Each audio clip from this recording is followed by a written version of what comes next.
ക്ക് ചെറിയാൻ ഫിലിപ്പ് കൈമാറുകയും അദ്ദേഹം ഈ സോളാർ വിഷയത്തെക്കുറിച്ചുള്ള സമരത്തെക്കുറിച്ചും അതിൽ സർക്കാർ ഏത് നിലയ്ക്കുള്ള ഒത്തുതീർപ്പിന് തയ്യാറാണെന്നും പ്രതിപക്ഷത്തിൻ്റെ ആവശ്യങ്ങൾ അംഗീകരിക്കാൻ തയ്യാറാണെന്നും ദയവ് ചെയ്ത് എന്തെങ്കിലും നിർദ്ദേശങ്ങളുണ്ടെങ്കിൽ അത് അറിയിക്കണമെന്നും CPM നേതൃത്വത്തെ തൻ്റെ ഈ മനോഗതം അറിയിക്കണമെന്നും അദ്ദേഹം ആവശ്യപ്പെടുകയാണ് ചെയ്തത്, നിർദ്ദേശിക്കുകയാണ് ചെയ്തത്. അല്ലാതെ ജോൺ മുണ്ടക്കയത്തെ ഞാൻ വിളിക്കുകയോ തിരുവഞ്ചൂർ രാധാകൃഷ്ണനെ ഞാൻ വിളിക്കുകയോ ചെയ്യുന്ന സംഭവമില്ല. ഇവിടെ നിന്നാണ് ഈ ജോൺ മുണ്ടക്കയത്തിന് ഈ കഥ കിട്ടിയത് എനിക്കറിയില്ല. നമസ്കാരം. കെ സുധാകരനെതിരെ പടയൊരുക്കവുമായി എ ഗ്രൂപ്പ് ഉറഞ്ഞു തുള്ളി നിൽക്കുമ്പോഴാണ് മലയാള മനോരമ മുൻ ബ്യൂറോ ചീഫ് ജോൺ മുണ്ടക്കയത്തിൻ്റെ ഭാവനയിൽ വിരിഞ്ഞ കഥ ഇന്ന് വിവാദ വിഷയമാകുന്നത്. MM ഹസനെ അപമാനിച്ചതിൻ്റെ പേരിൽ കേരളത്തിലെ കോൺഗ്രസിൽ വീണ്ടും ഗ്രൂപ്പ് യുദ്ധം കൊടുമ്പിരിക്കൊള്ളുമ്പോഴാണ് രക്ഷകനായി ജോൺ മുണ്ടക്കയം വിവാദ ലേഖനവുമായി എത്തുന്നത്. സോളാർ സമരം അവസാനിച്ചത് കോൺഗ്രസിൻ്റെ താൽപ്പര്യപ്രകാരം തിരുവഞ്ചൂർ ഇടപെട്ട ചർച്ചകൾക്കൊടുവിൽ LDF ആവശ്യം അംഗീകരിച്ചുകൊണ്ടാണെന്ന് ഒടുവിൽ ജോൺ ബ്രിട്ടാസ് തെളിവുകൾ നിരത്തുമ്പോൾ അന്നത്തെ സംഭവങ്ങൾക്ക് സാക്ഷി ചെറിയാൻ ഫിലിപ്പ്. ചരിത്ര സത്യങ്ങളും പുകമറകളും ചേർത്ത് ഒരു റിട്ടയേർഡ് മാധ്യമ പ്രവർത്തകൻ കഥകൾ എഴുതി കച്ചവടമാക്കുമ്പോൾ ചർച്ചയിലൂടെ പുറത്തു വരുന്നത് കേരളത്തിലെ കോൺഗ്രസിനുള്ളിലെ യുദ്ധങ്ങളോ പടലപ്പിണക്കങ്ങളോ പാലം വലികളോ ആണോ, അതോ മാധ്യമങ്ങൾക്കുള്ളിലെ മാധ്യമപ്രവർത്തകരുടെ തന്നെ ധർമ്മസങ്കടങ്ങളോ? ന്യൂസ് ആൻഡ് വ്യൂസ് ചർച്ച ചെയ്യുന്നു. ഇന്ന് ചർച്ചയിൽ പങ്കെടുക്കുന്നവർ: CPIM നേതാവ് ഡോക്ടർ A സമ്പത്ത്, കോൺഗ്രസ് വക്താവ് അഡ്വക്കേറ്റ് അനിൽ ബോസ്, മുതിർന്ന മാധ്യമപ്രവർത്തകൻ ശ്രീ ജേക്കബ് ജോർജ് എന്നിവർ. ഏറ്റവും ആദ്യം ശ്രീ ജേക്കബ് ജോർജ്, താങ്കളിൽ നിന്നാണ് തുടങ്ങുന്നത്. ജോൺ മുണ്ടക്കയമാണ് വിഷയം എന്നതുകൊണ്ടാണ് അങ്ങനെ ഒരു തീരുമാനം. മുണ്ടക്കയം എന്തിനായിരുന്നു ഇങ്ങനെയൊരു കഥ ഇറക്കിയത് എന്നതാണ് അറിയേണ്ടത്. മുണ്ടക്കയം പറഞ്ഞത് തന്നെ തെറ്റാണെന്ന് ഇപ്പോൾ ഏറ്റവും ഒടുവിൽ ഇന്ന് ഈ സമയമാകുമ്പോൾ തെളിയുകയാണ്. ജോൺ ബ്രിട്ടാസിൻ്റെ വാർത്താ സമ്മേളനം നമ്മുടെ മുമ്പിലുണ്ട്, ചെറിയാൻ ഫിലിപ്പിൻ്റെ വാർത്താ സമ്മേളനമുണ്ട്, തിരുവഞ്ചൂർ മാധ്യമങ്ങളോട് പറഞ്ഞതുണ്ട്.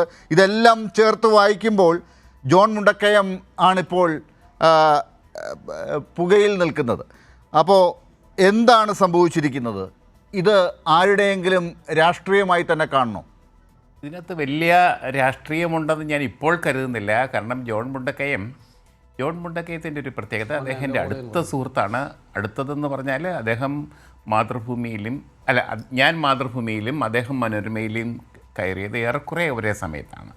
ഞങ്ങൾ തിരുവനന്തപുരത്ത് ലേഖകന്മാരായിരുന്നു, ഒരുമിച്ചൊക്കെ ആയിരുന്നു പത്രപ്രവർത്തനം.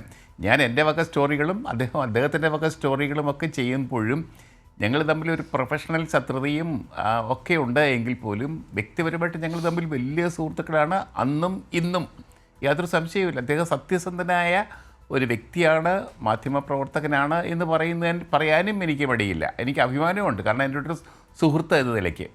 അപ്പോൾ ഈ വീഴ്ച എവിടെയാണ് വന്നിട്ടുണ്ടെങ്കിൽ, ഇപ്പോൾ ജോൺ ബ്രിട്ടാസ് പറഞ്ഞത് ഞാൻ വ്യക്തമായിട്ട് കേട്ടു. അതോടൊപ്പം തന്നെ ചെറിയാൻ ഫിലിപ്പ് അതിന് സാക്ഷ്യം വഹിക്കുന്നത് കേട്ടു. ഇതും വിശ്വസനീയമായ കാര്യങ്ങൾ തന്നെയാണ്. അത് കൂടുതൽ വിശ്വസിക്കാൻ പറ്റുന്നത് തിരുവഞ്ചൂർ രാധാകൃഷ്ണൻ സ്വാഭാവികമാണ്. അന്നത്തെ തിരുവനന്തപുരത്തുണ്ടായിരുന്നവരാണല്ലോ നമ്മളൊക്കെയും. അന്നത്തെ ഒരു നീറുന്ന പശ്ചാത്തലത്തിൽ ആകെ തിളച്ചു മറിഞ്ഞിരിക്കുകയാണ് തിരുവനന്തപുരം.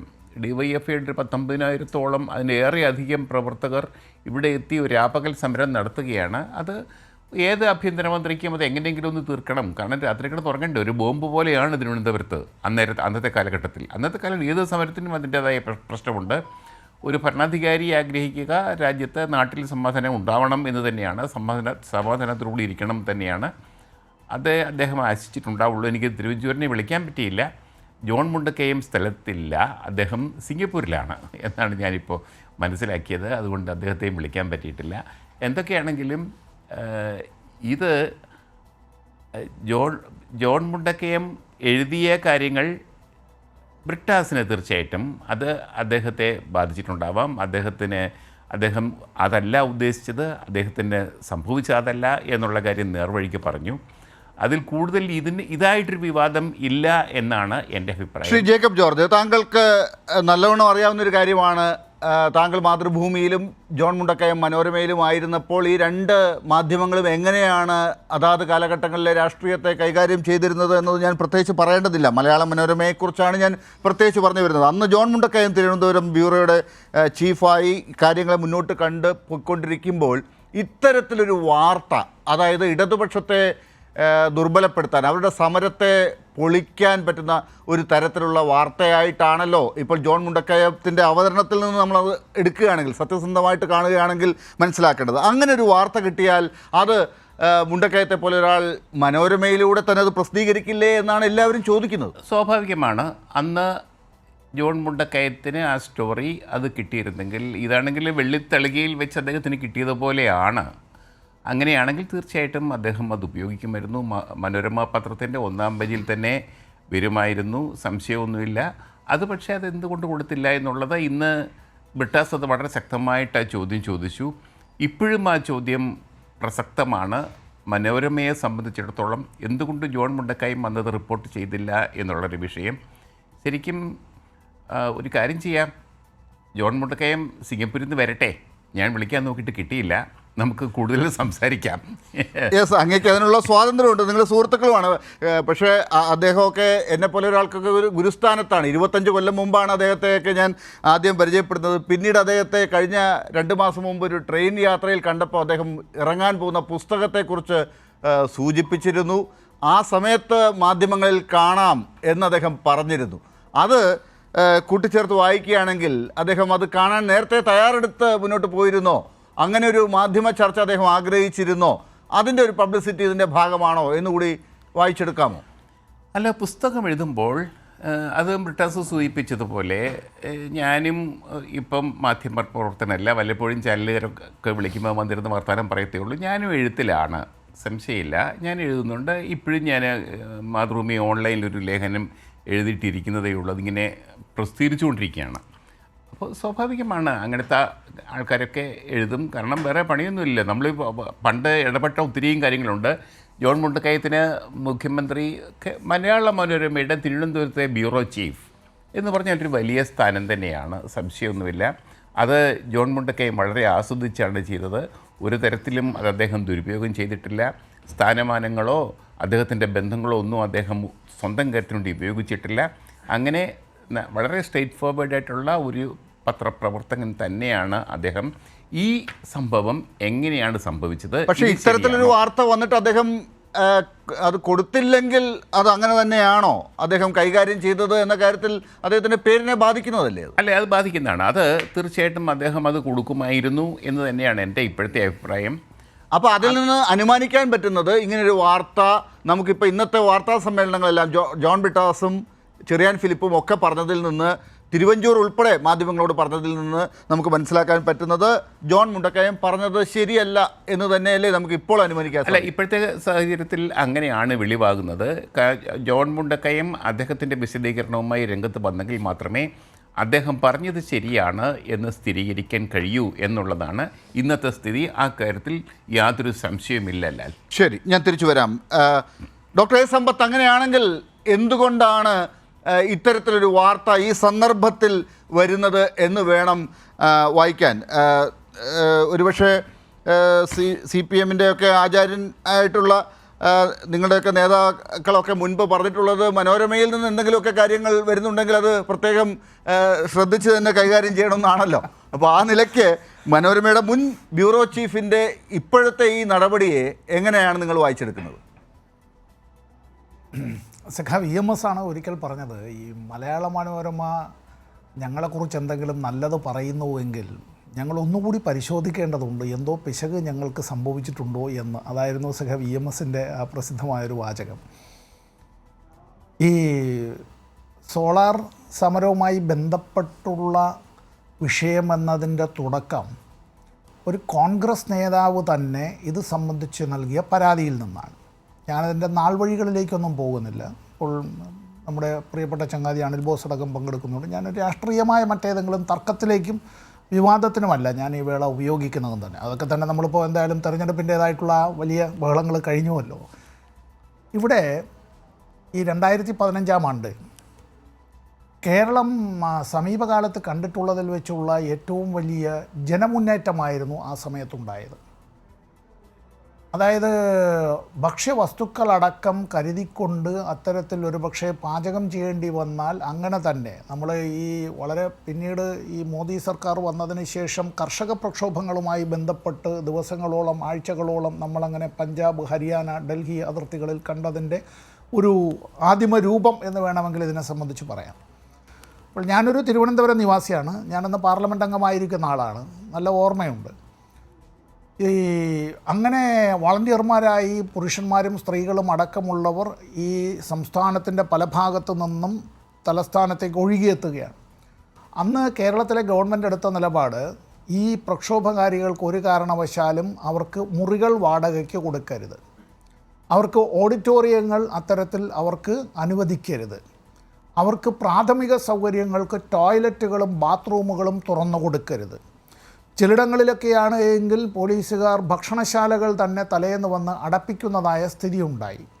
ഇത്തരത്തിലുള്ള വിഷയങ്ങളെല്ലാം ഉണ്ടായപ്പോഴും ആ ഒരു വിഷയത്തെ ഏറ്റെടുത്തുകൊണ്ടുള്ള പ്രക്ഷോഭത്തിലേക്ക് വന്നവർക്ക് പലരും കുടുംബങ്ങൾ അവരുടെ വീടുകൾ തുറന്നു കൊടുക്കുകയും മറ്റ് സൗകര്യങ്ങൾക്ക് അവർക്ക് ഏർപ്പെടുത്തി കൊടുക്കുകയും ഭക്ഷണം പാചകം ചെയ്യുന്നതിനും ഒക്കെയായി. അത്തരത്തിൽ ആയിരക്കണക്കിന് കുടുംബങ്ങൾ, വീടുകളാണ് അത്തരത്തിൽ തിരുവനന്തപുരത്ത് ഇങ്ങനെ സ്വമനസാലെ, അതിൽ കക്ഷി രാഷ്ട്രീയ ഭേദമന്യേ പലരും, ഞാനീ പറയുന്ന LDFൻ്റെ പ്രവർത്തകരോ അനുഭാവികളോ മാത്രമൊന്നും ആയിരുന്നില്ല. LDFന് ഒരിക്കലും വോട്ട് രേഖപ്പെടുത്തിയിട്ടില്ലാത്തവർ പോലും എനിക്ക് വ്യക്തിപരമായി അറിയാവുന്നവരാണ്. അതുകൊണ്ട് തന്നെ ഞാൻ പറയുകയാണ്, അങ്ങനെ ഒരു അവസ്ഥയിലേക്ക് വന്ന ഈ ഒരു കാര്യത്തിൽ അത് ഈ ഇടതുപക്ഷ ജനാധിപത്യ മുന്നണി ഇത്തരത്തിലൊരു ജനകീയ മുന്നേറ്റം ഇതിനെ ഇകഴ്ത്തിക്കാണിക്കുന്നതിന് അന്ന് തന്നെ ബോധപൂർവമായ വലിയ പരിശ്രമമുണ്ടായി.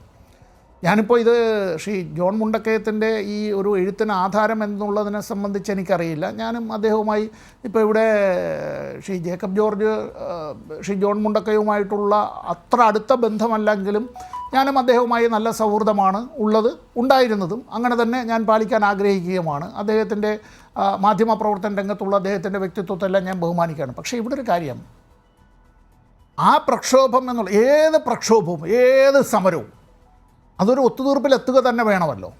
യുദ്ധമായാൽ പോലും ആ യുദ്ധവും രാഷ്ട്രങ്ങൾ തമ്മിൽ ഒരു ഒത്തുതീർപ്പിലെത്തുക തന്നെ വേണമല്ലോ, അല്ലാതെ അനന്തമായി പോകാനായി കഴിയില്ല. ഇടതുപക്ഷ ജനാധിപത്യ മുന്നണി ഇത്തരത്തിൽ ഈ സമരം ഇത് ക്രമസമാധാന നിലയെ തകരാറിലാക്കും എന്നും ഇത് അക്രമത്തിലേക്ക് നീളും എന്നും എല്ലാം അത്തരത്തിൽ അന്ന് ചില ഈ ദൃശ്യമാധ്യമങ്ങളിലും പത്രങ്ങളിലുമെല്ലാം ആദ്യം ഇതിനെ ആക്ഷേപിച്ചു, എങ്ങനെ ഇതിലാൾ വരില്ല. രണ്ട്, ഇതിലേക്ക് അത്തരത്തിൽ ആളുകൾ അങ്ങനെ ഒഴുകിയെത്തുന്നത് വന്നപ്പോൾ ഇത് വലിയ പ്രശ്നമാണ് എന്നുള്ള നിലയിലേക്ക് വന്നു. പിന്നെ ഇങ്ങനെ ഒരു സമരത്തിൻ്റെ ആവശ്യമുണ്ടോ എന്നുള്ളത് ആ സമയത്തുള്ള എഡിറ്റോറിയലുകൾ കൂടിയൊന്ന് പരിശോധിക്കുക ഡോക്ടർ ലാലെ, പ്രധാനപ്പെട്ട പല പത്രങ്ങളുടെ, മലയാള മനോരമയുടെ ഉൾപ്പെടെ റിപ്പോർട്ടുകൾ പരിശോധിക്കുക. അപ്പോഴാണ് മാനേജ്മെൻറ്റിൻ്റെ മനസ്സ് എങ്ങനെയാണ് എന്നുള്ളത് നമുക്ക് മനസ്സിലാവുക. കൃത്യമായ മലയാള മനോരമയ്ക്ക് രാഷ്ട്രീയമുണ്ട് എങ്കിൽ പോലും. അപ്പോൾ ഇത് കഴിഞ്ഞതിന് ശേഷം ഈ ഒരു സമരം ഒത്തുതീർപ്പിലാകണമെങ്കിൽ LDFൻ്റെയും UDFൻ്റെയും നേതാക്കൾ അവർ കൂടി ആലോചിക്കണമല്ലോ. LDFൻ്റെയും LDFൻ്റെ ഇപ്പോൾ അനിൽ ബോസിൻ്റെ നേതാക്കൾ, UDFിലെ നേതാക്കൾ ആലോചിക്കണമല്ലോ. കോൺഗ്രസിൻ്റെ നേതാക്കൾ മാത്രം ആലോചിച്ചാൽ പോരല്ലോ. LDFൻ്റേതായിട്ടുള്ളൊരു സമരം അത്തരത്തിൽ വരുമ്പോൾ അതിൽ ബഹുഭൂരിപക്ഷവും CPMുമായി ബന്ധപ്പെട്ട പ്രവർത്തകരും അനുഭാവികളും ഒക്കെയാണ് വന്നത് എന്ന് പറഞ്ഞാൽ പോലും ആ LDFൻ്റെ നേതൃത്വവും ഈ കാര്യത്തെക്കുറിച്ച് കൂടി ആലോചിക്കുമല്ലോ. അല്ലാതെ ഈ സ്വിച്ചിട്ടതുപോലെ ഒന്നും ഒരു കാര്യത്തിന് നമുക്ക് തീർക്കാൻ കഴിയില്ല. ഇവിടെ ഇതെല്ലാം വളരെ ഒരു വാർ ഫുട്ടിങ്ങിൽ തന്നെ ഈ ആലോചനകൾ നടക്കും. അപ്പോൾ തന്നെ ഇവിടെ ഇന്ന് ജോൺ ബ്രിട്ടാസ് MP പറഞ്ഞിട്ടുള്ളത്, ശ്രീ ചെറിയാൻ ഫിലിപ്പ് അദ്ദേഹം LDFനോടൊപ്പം ഉണ്ടായിരുന്നു, UDFനോടൊപ്പം ഉണ്ടായിരുന്നു. ഇപ്പോൾ അദ്ദേഹം കോൺഗ്രസിൻ്റെ മാധ്യമ വിഭാഗത്തിൻ്റെ തലവനായി അദ്ദേഹം ആ ചുമതല വഹിക്കുകയുമാണ്. ഇവർ രണ്ടുപേരും ഇക്കാര്യത്തെ സംബന്ധിച്ച് പറഞ്ഞുവല്ലോ. ശ്രീ തിരുവഞ്ചൂർ രാധാകൃഷ്ണൻ ഫോൺ വിളിച്ചു എന്നുള്ളതും അങ്ങനെ ആ ഫോൺ ശ്രീ ചെറിയാൻ ഫിലിപ്പിൻ്റെ ഫോൺ സഖാവ് ജോൺ ബ്രിട്ടാസിന് കൈമാറി എന്നുള്ളതും ജോൺ ബ്രിട്ടാസ് ഇക്കാര്യത്തിൽ സംസാരിച്ചു എന്നുള്ളതും CPMൻ്റെ ഒരു ഉത്തരവാദപ്പെട്ട പ്രവർത്തകൻ എന്നുള്ള നിലയിൽ ചുമതലപ്പെടുത്തിയതിൻ്റെ അടിസ്ഥാനത്തിലായിരിക്കുമല്ലോ ശ്രീ തിരുവഞ്ചൂർ രാധാകൃഷ്ണനെ കാണുന്നുവെങ്കിൽ ആ കാര്യവും ചർച്ച ചെയ്യുന്നതും മറ്റു കാര്യങ്ങളെല്ലാം വരുന്നത്. അപ്പോൾ ഇത് ഈ നമ്മുടെ നാട്ടിലെ ഒരു സ്ഥിതി വെച്ച് ഈ ജനാധിപത്യ സംവിധാനത്തിൽ നമ്മളെല്ലാവരും ഈ ഭരണകക്ഷി പ്രതിപക്ഷം അല്ല ഇനിയിപ്പോൾ മാധ്യമങ്ങൾ ഒക്കെ ഇത്തരം കാര്യങ്ങൾ ഏറ്റെടുക്കുമ്പോൾ രൂക്ഷമായ വിമർശനങ്ങൾ ഉണ്ടായാലും മനുഷ്യജീവന് ഏറ്റവും വില കൽപ്പിക്കുന്നവരാണ് കേരളീയർ. അത് കേരളത്തിൽ ഏത് ഗവൺമെൻറ് അധികാരത്തിലുണ്ടായിരുന്നാലും. അപ്പോൾ ഇവിടെ ശ്രീ തിരുവഞ്ചൂർ രാധാകൃഷ്ണൻ ആഭ്യന്തരമന്ത്രിയായിരിക്കുമ്പോൾ അദ്ദേഹവുമായിട്ട് രാഷ്ട്രീയമായ അഭിപ്രായ വ്യത്യാസം ഉണ്ടായാൽ പോലും ഞാൻ ഈ കാര്യത്തിൽ പറയാൻ ആഗ്രഹിക്കുന്നത്, ഈ സമരം ഒത്തുതീർപ്പിലാക്കണം എന്നുള്ളതിന് UDFൻ്റെ നേതൃത്വത്തിനും ഭരണകൂടത്തിനും താല്പര്യം ആ കാര്യത്തിൽ ഉണ്ടാവുമല്ലോ, എത്രയെല്ലാം അധിക്ഷേപിച്ച് പറഞ്ഞാലും. ഇതിങ്ങനെ തന്നെ പോകാൻ കഴിയില്ലല്ലോ. LDF ഇത്തരത്തിൽ ഈ ഒരു സമരവുമായി വരുമ്പോൾ അവർ ഉന്നയിക്കുന്നതായിട്ടുള്ള വിഷയങ്ങൾ ചർച്ച ചെയ്യാമെന്നത്, ആ ചർച്ച ചെയ്യുന്നതിന് ഒരുമിച്ചിരുന്ന് ചർച്ച ചെയ്യുകയോ, ഇത്തരത്തിൽ ജോൺ ബ്രിട്ടാസ് അന്ന് MP ആയിട്ടില്ലെങ്കിലും അപ്പോൾ അദ്ദേഹത്തെ പോലുള്ളവർ ഈ കാര്യത്തിൽ ഇടപെട്ട് ചർച്ച ചെയ്യുന്നത് ഒക്കെ അത്തരം കാര്യങ്ങളിൽ നടക്കാം. അങ്ങനെയാണല്ലോ മുഖ്യമന്ത്രിയുടെ ഓഫീസ് കൂടി ഈ കാര്യത്തിൽ ജുഡീഷ്യൽ എൻക്വയറിയുടെ പർവ്യൂവിലേക്ക് വരുന്ന നിലയിലേക്ക് എത്തുന്നത്. അതാണല്ലോ ആ സമരം അത്തരത്തിൽ അവിടെ വെച്ച് ഒത്തുതീർപ്പാകുന്നതിന് കാരണമായത്. ആ സമരം മറ്റു രീതിയിലേക്കെല്ലാം പോകണമെന്ന് ആഗ്രഹിച്ച വേറെ പലരും ഉണ്ടാവും. ഈ സമരം അതങ്ങനെ വല്ലാതെ അക്രമ സ്വഭാവത്തിലേക്കെല്ലാം പോവുകയും കൊള്ളിവെപ്പിലേക്ക് അങ്ങനെയൊക്കെ പല ആളുകളും വന്ന് എഴുതുകയും പറയുകയും ചെയ്തുകൊണ്ടാണ് ഞാനത് പറഞ്ഞത്. അങ്ങനെ പോകരുത് എന്നുള്ളത് LDFന് ഒരു സമരം സംഘടിപ്പിക്കുക എന്ന് പറഞ്ഞാൽ ആ സമരത്തിൽ വരുന്ന ആളുകളെ കൃത്യമായി ചിട്ടയോടുകൂടി അവരെ അണിനിരത്തുകയും അവരെ നിയന്ത്രിക്കുകയും ചെയ്യുക എന്നുള്ളത് നേതൃത്വത്തിൻ്റെതായ ഒരു ചുമതലയാണ്. ആ കടമ LDF നിർവഹിച്ചു എന്നുള്ളത് കൂടി നമ്മൾ മനസ്സിലാക്കണം. അത് കൈവിട്ട കളിയായിട്ടല്ല ആ സമരം പോയത്. യെസ്, തീർച്ചയായും. അതുകൊണ്ട് തന്നെ അത്തരത്തിലൊരു രാഷ്ട്രീയ ഉത്തരവാദിത്വം നിറവേറ്റാൻ അന്നത്തെ LDF UDF നേതൃത്വങ്ങൾക്ക് ഒരു അവസരം ഉണ്ടായതായിട്ടാണ് ആ കാര്യത്തിൽ നിന്ന് വായിച്ചെടുക്കേണ്ടത്. ഞാൻ വരാം ഡോക്ടർ സമ്പത്ത്. നമുക്ക് രണ്ടാം ഘട്ടത്തിൽ കുറച്ചുകൂടി ഗൗരവമായിട്ടുള്ളൊരു കാര്യത്തിലേക്ക് പോകണം. അതിന് മുമ്പ് അഡ്വക്കേറ്റ് അനിൽ ബോസ്, ഞാൻ താങ്കളിലേക്ക് വരുന്നതിന് മുമ്പ് ശ്രീ ജോൺ ബ്രിട്ടാസ് പറഞ്ഞ ഒരു വാചകം കൂടി ഞാൻ താങ്കളെ കേൾപ്പിക്കുകയാണ്. തിരുവഞ്ചൂർ അതിനുശേഷം എന്താണ് CPMൻ്റെ അഭിപ്രായമെന്ന് ചോദിക്കാൻ CPM നേതൃത്വവുമായിട്ട് ബന്ധപ്പെടുകയും CPM കൃത്യമായ ഒരു കാര്യം പറഞ്ഞു.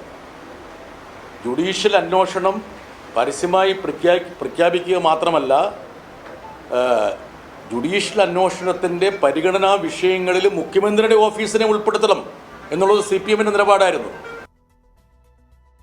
യെസ്, ഇത് ഈ വാർത്താ സമ്മേളനത്തിലെ പല ഭാഗങ്ങളും നമുക്ക് ഇതിനിടയ്ക്കൂടെ ഒന്ന് കണ്ടും കൂടി ഒന്ന് പോവാം. അത് ഞാനിപ്പോൾ അഡ്വക്കേറ്റ് അനിൽ ബോസ്, താങ്കളോട് ഞാൻ ചോദിക്കുന്ന ചോദ്യം സ്പെസിഫിക്കായി ഈ പറഞ്ഞ കാര്യത്തെക്കുറിച്ച് മാത്രമല്ല, നിങ്ങളുടെ പാർട്ടിയുടെ നിലപാട് എന്താണ് ഈ കാര്യത്തിൽ? ഡോക്ടർ സമ്പത്ത് ഇപ്പോൾ ഇവിടെ വിശദീകരിച്ചതുപോലെ ആ സമര കാലഘട്ടത്തിൽ ഇത്തരത്തിലൊരു സംഭവം നടന്നിട്ടുണ്ട് എന്ന് ഇന്നിപ്പോൾ താങ്കൾ മനസ്സിലാക്കുന്നതിനെ എങ്ങനെയാണ് താങ്കൾ ഇപ്പോൾ വിശദീകരിക്കുന്നത്?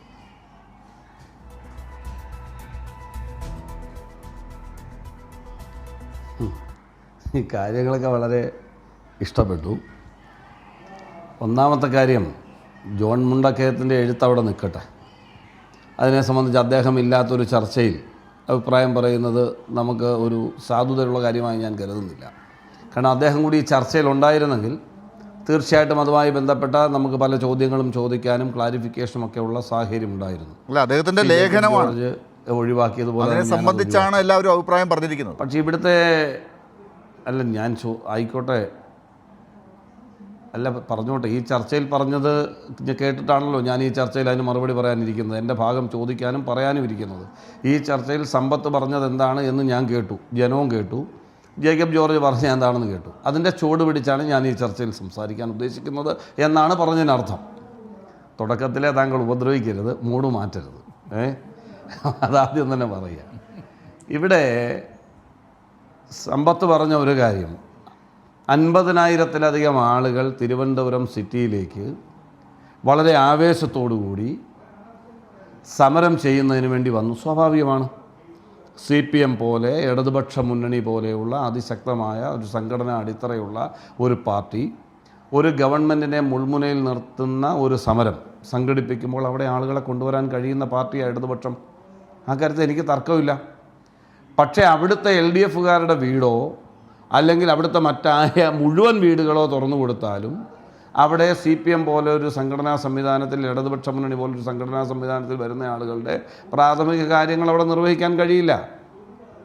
ഇത് എനിക്ക് കൃത്യമായ ബോധ്യമുള്ളത് കൊണ്ടാണ് ഞാൻ സംസാരിക്കുന്നത്. ഇടതുപക്ഷ മുന്നണിയുടെ നേതൃയോഗത്തിൽ തന്നെയും CPMൽ തന്നെയും സമരരീതിയെ സംബന്ധിച്ച് രണ്ട് അഭിപ്രായമുണ്ടായിരുന്നു. ഒന്ന്, എക്സ്ട്രീം പോയിന്റിലേക്ക് പോകണം എന്നുള്ള VS അച്യുതാനന്ദൻ അടക്കമുള്ള ആളുകളുടെ നിലപാടുകൾ അന്ന് ചർച്ച ചെയ്യപ്പെട്ടതാണ്. ഞാൻ എത്രയോ ദിവസം ഇതുമായി ബന്ധപ്പെട്ട ആ വിഷയങ്ങളിൽ അന്ന് ചർച്ചയിൽ പങ്കെടുത്ത ഒരാളാണ്. ജേക്കബ് ജോർജ് അടക്കം, സമ്പത്തടക്കം, ലാലടക്കമുള്ള ആളുകൾക്ക് അറിയാമല്ലോ.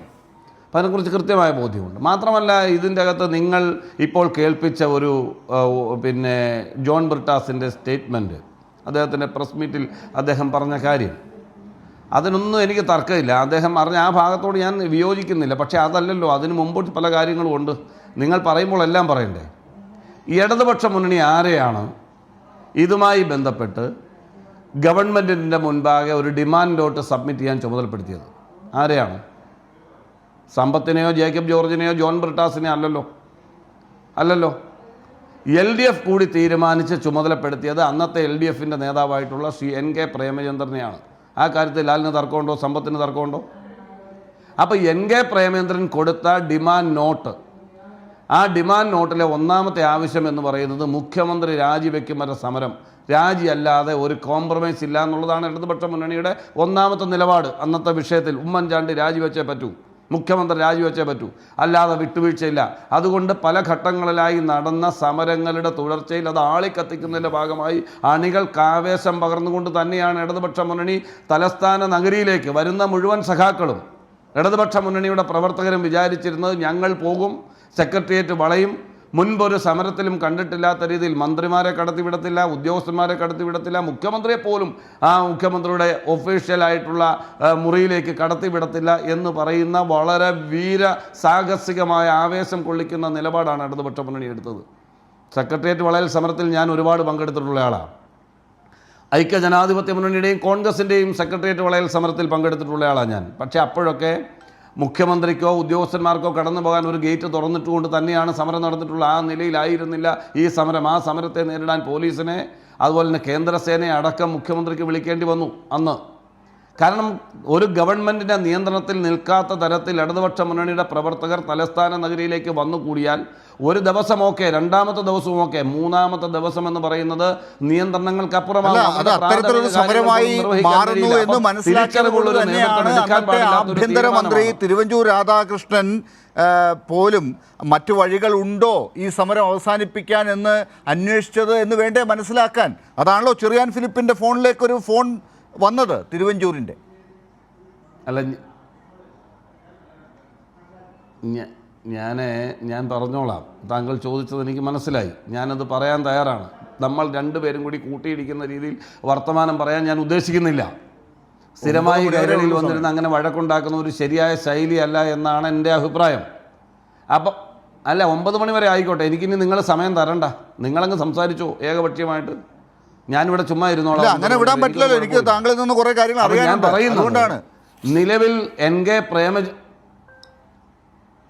അതുകൊണ്ടാണ് ഞാൻ പറയുന്നത് ജനം കേൾക്കട്ടെ എന്ന്. അപ്പം തിരിച്ചറിവില്ലാത്ത നേതൃത്വം, തിരിച്ചറിഞ്ഞ് പ്രവർത്തിക്കേണ്ട ബുദ്ധിയുള്ളൊരു നേതൃത്വം ചെയ്യേണ്ട സമരശൈലി അല്ല അന്ന് ഇടതുപക്ഷ മുന്നണി എടുത്തത് എന്ന് ഇടതുപക്ഷ മുന്നണിയിൽ തന്നെ രണ്ടഭിപ്രായം ഉണ്ടായിരുന്നു.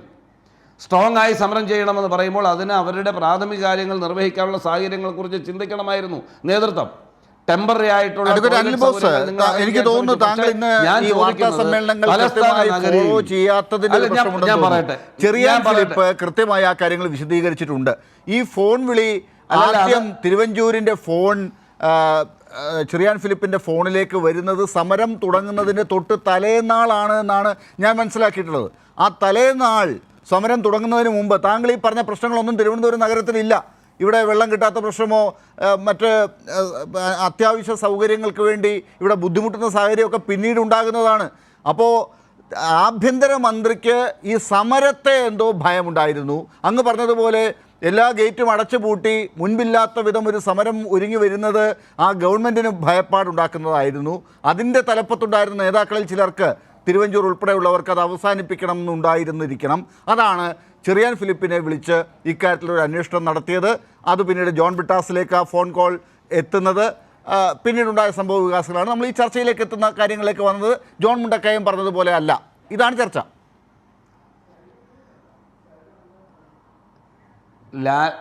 ലാലെ, സമ്പത്ത് സംസാരിച്ചപ്പോൾ താങ്കൾ എന്തുകൊണ്ട് ഇതല്ല ഇവിടെ സംസാരിക്കേണ്ടത്? സമ്പത്ത് പറഞ്ഞതിൽ കോൺട്രഡിക്ടറി ആയിട്ട് ഒന്നും ഇല്ലായിരുന്നു. സമ്പത്ത് ടോയ്ലറ്റ് സൗകര്യങ്ങളെ കുറിച്ച് പറഞ്ഞപ്പോൾ 50,000 പേര് ഒഴുകി വന്നപ്പോൾ അത് ചർച്ച ചെയ്യാനല്ല.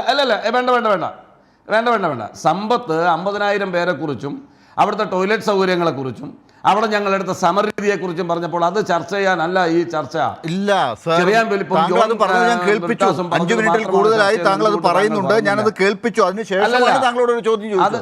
അല്ലല്ല, പറയൂ, താങ്കൾ ഉത്തരം പറയൂ. അങ്ങനല്ലാന്നേ. അതിന് മാത്രമല്ല ഞാനിവിടെ വന്നിരിക്കുന്നത്. ഈ ചർച്ചയിൽ CPM പ്രതിനിധിയായി പങ്കെടുക്കുന്ന മുൻ MP കൂടിയായിട്ടുള്ള ശ്രീ A സമ്പത്ത് പറയുന്ന കാര്യങ്ങൾക്ക് എനിക്ക് മറുപടി പറഞ്ഞല്ലേ പോകാൻ കഴിയൂ. അതിന് മുമ്പ് നിങ്ങൾ പറയുന്നത് മാത്രം പറഞ്ഞ് എനിക്ക് പോകാൻ കഴിയൂ. തുടക്കത്തിൽ ഒരു ഇൻട്രോ ഒക്കെ. അതുകൊണ്ടാണ് ഞാൻ ചോദിച്ചത്. അദ്ദേഹം അദ്ദേഹം പറഞ്ഞതിലെ കാര്യങ്ങൾക്ക് എൻ്റെ പൊന്നു ലാലെ ഒരു മര്യാദ കാണിക്കില്ലാലേ. സമ്പത്ത് പറഞ്ഞതിന് മറുപടി പറയണം എനിക്ക്, ഇല്ലെങ്കിൽ നിങ്ങൾ ചർച്ച ചെയ്തോ. എനിക്ക് ഇറങ്ങിപ്പോയില്ല, വീണ്ടും ഇറങ്ങിപ്പോയേക്കാം. ഇപ്പൊ തന്നെ 7 മിനിറ്റിൽ കൂടുതലായി പറഞ്ഞതിന് എനിക്ക് മറുപടി പറയാൻ എന്റെ ചോദ്യം, സമ്പത്ത് പറഞ്ഞതിന് മറുപടി പറയാൻ എനിക്ക് അവസരം ഉണ്ടോ ഇല്ലയോ? ഉണ്ട്. ഡോക്ടർ സമ്പത്ത് പറഞ്ഞതിന് പറയൂ. മനസ്സിലായില്ലേ? സമ്പത്ത് അല്ല, സമ്പത്ത് പറഞ്ഞതിന് ഞാൻ മറുപടി പറയട്ടെ. ഇല്ല, നിങ്ങൾ എന്നോട് ചോദിക്കേണ്ടതേ, ഞാൻ അങ്ങ് ഇറങ്ങിയേക്കാന്നേ. പറയൂ സാർ, എനിക്ക് യാതൊരു വിരോധമില്ല. മച്ചമ്പി കൂടി ഇരുന്ന് ചർച്ച സമയമാണ് പോകുന്നത്. വേഗം പറയൂ. അളിയനും മച്ചമ്പി കൂടി ഇരുന്ന് ചർച്ച ചെയ്തോ സാർ? ആവശ്യമില്ലാത്ത വാക്കുകൾ പ്രശ്നം. മുഖ്യമന്ത്രി ചർച്ചയിൽ പങ്കെടുക്കുമ്പോൾ ആരോപണത്തിന്റെ അടിസ്ഥാനത്തിൽ ഒരു നേതാവാണ്, വാക്കുകൾ കൃത്യമായി നല്ല രീതിയിൽ ഉപദ്രവം ഉണ്ടാക്കിയതല്ലേ? ഒരൗചിത്യം കാണിക്കുക. പരിണത അതൊക്കെ വാക്കൊക്കെ എനിക്ക് കൃത്യമായിട്ട് ഉപയോഗിക്കാൻ അറിയാം. താങ്കളുടെ ചീട്ടൊന്നും വേണ്ട. താങ്കൾ ഇടപെടാതിരുന്നാൽ മര്യാദയ്ക്ക് ചർച്ച പോവും. ഇല്ലെങ്കിൽ താങ്കളും സമ്പത്തോട് ഇരുന്ന് ചർച്ച ചെയ്യും, ഞാനങ്ങ് ഇറങ്ങും. ഇവിടെ വന്നിട്ട് 1 മണിക്കൂർ ഇരുന്ന് നിങ്ങൾ പറയുന്നതെല്ലാം കേട്ടിട്ട് പോകാനല്ല ഞാൻ വന്നിരിക്കുന്നത്. മനസ്സിലായില്ലേ? ഇവിടെ ജുഡീഷ്യൽ അന്വേഷണമല്ല ഇടതുപക്ഷ മുന്നണിയുടെ ഒന്നാമത്തെ ആവശ്യം. അതിന്റെ ടേംസ് ഓഫ് റെഫറൻസ് അല്ല ഇടതുപക്ഷ മുന്നണിയുടെ ഒന്നാമത്തെ ആവശ്യം. ആ ഇടതുപക്ഷ മുന്നണി ചുമതലപ്പെടുത്തിയ പ്രകാരം NK പ്രേമേന്ദ്രൻ എന്ന അന്നത്തെ ഇടതുപക്ഷ മുന്നണിയുടെ നേതാവ് കേരള ഗവൺമെന്റ് മുൻപാകെ, അല്ലെങ്കിൽ UDF മുമ്പാകെ, UDF നേതൃത്വം മുമ്പാകെ സബ്മിറ്റ് ചെയ്തിരിക്കുന്ന, ആ ഗവൺമെന്റ് മുമ്പാകെ, മന്ത്രിസഭ മുമ്പാകെ സബ്മിറ്റ് ചെയ്തിരിക്കുന്ന ഡിമാൻഡ് നോട്ടിലെ ഒന്നാമത്തെ ആവശ്യം മുഖ്യമന്ത്രി രാജിവെക്കണമെന്നാണ്. മനസ്സിലായില്ലേ? മുഖ്യമന്ത്രി രാജിവെപ്പിച്ച സഖാക്കൾ മടങ്ങുമെന്നായിരുന്നു നിങ്ങളുടെ തീരുമാനം. ആ തീരുമാനത്തിൽ ആവേശം കൊണ്ടാണ് അണികൾ അവിടെ ഒഴുകിയെത്തിയത്. ചോദ്യം ഇതാണ്,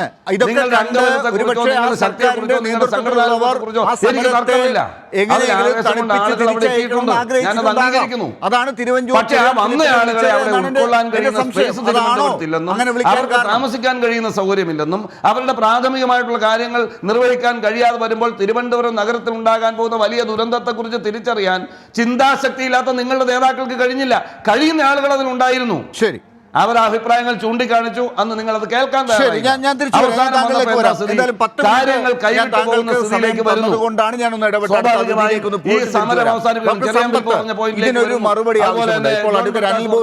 പറയുന്ന കാര്യങ്ങൾക്ക് മറുപടി എന്താ?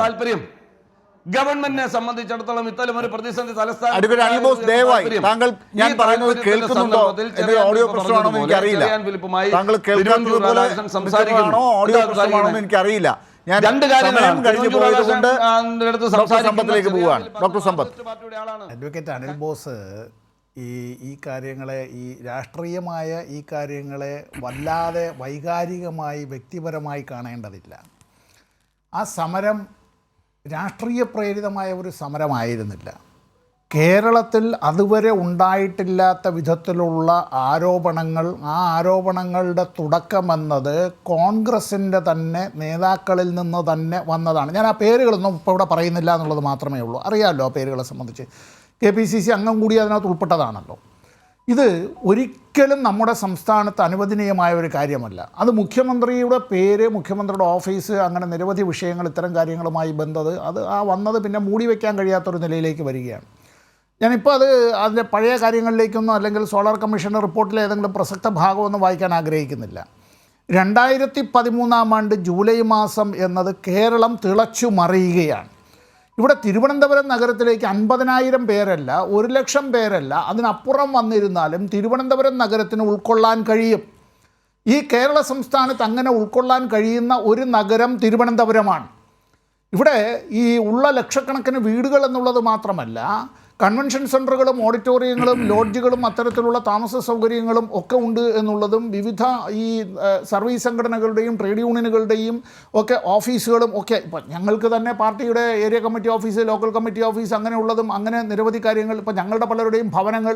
ഇവിടെ ഇതിലെന്താന്ന് പറഞ്ഞാൽ നേരത്തെ മുറി അത്തരത്തിൽ ബുക്ക് ചെയ്തിട്ടുണ്ട് എങ്കിൽ, താമസിക്കാനായി അത്തരത്തിൽ അഡ്വാൻസ് അടക്കം കൊടുത്തിട്ടുണ്ട് എങ്കിൽ അത് പറ്റില്ല എന്ന നിലയിലേക്ക് ഗവൺമെൻറ്റിൻ്റേതായിട്ടുള്ള നടപടിയുടെ ഭാഗമായിട്ടാണ് ഇത് പറ്റാതാവുക എന്ന് പറയുന്നത്. അവർക്ക് ഈ പറയുന്നത് പോലെ, ഞാൻ ആ പദം ഉപയോഗിക്കില്ല എന്ന്, ഇതെന്താണ് ഈ കുടിവെള്ളം മുട്ടിക്കുക, കക്കൂസ് മുട്ടിക്കുക എന്നൊക്കെ പറയുന്നത് പോലുള്ളൊരു കാര്യത്തിലേക്ക് വന്നതിൻ്റെ ഈ സമരത്തെ വല്ലാതെ അടച്ചാക്ഷേപിക്കാൻ, അത് ആദ്യം തൊട്ട് തന്നെ ഈ കാര്യത്തിൻ്റേത് പറഞ്ഞു വന്ന് പിന്നെ ആൾ കൂടിപ്പോയത് കൊണ്ട് ഇത് ഉൾക്കൊള്ളാൻ കഴിയാത്ത നിലയിലേക്ക് വന്നു. അതൊന്നുമല്ല ഇവിടുത്തെ വിഷയം.